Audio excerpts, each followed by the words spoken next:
Sure. So my name is John Mark Doggan. I'm a former U.S. Marine and a former U.S. police officer. And now I'm living in Moscow, Russia. I am a geopolitical analyst and a blogger on YouTube. Yeah, I think it's a battle for independence.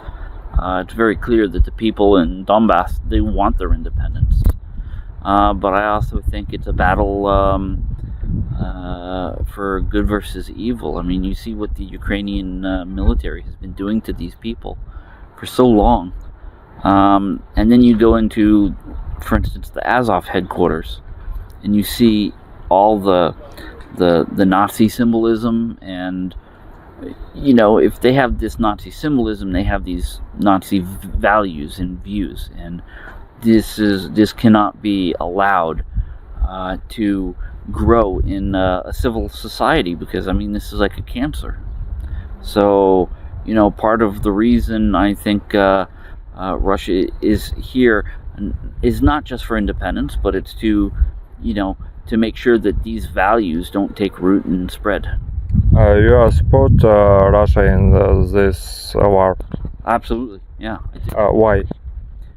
You know what? There's one thing that Russia has not done, and they have not lied to their people. They have always said what they intended to do.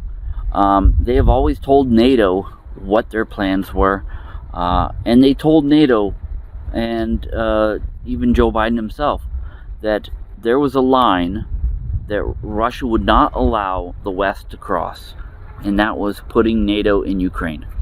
And the West violated this. They pushed Ukraine into this. I think this entire thing could have been avoided if it was not for the meddling administration that's currently in power in America right now.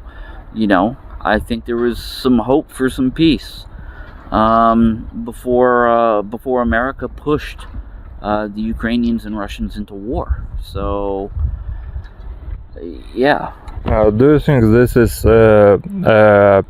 part of world globalism and not expense? Yeah, absolutely. Yeah, there's no question about globalism and NATO expansion. You know, back when NATO was started in the 1940s, they weren't supposed to move east, and you see everything that NATO has gone into now. And you know, Putin has always been honest about a red line being drawn, which was Ukraine not being a part of NATO, because that's a very dangerous thing.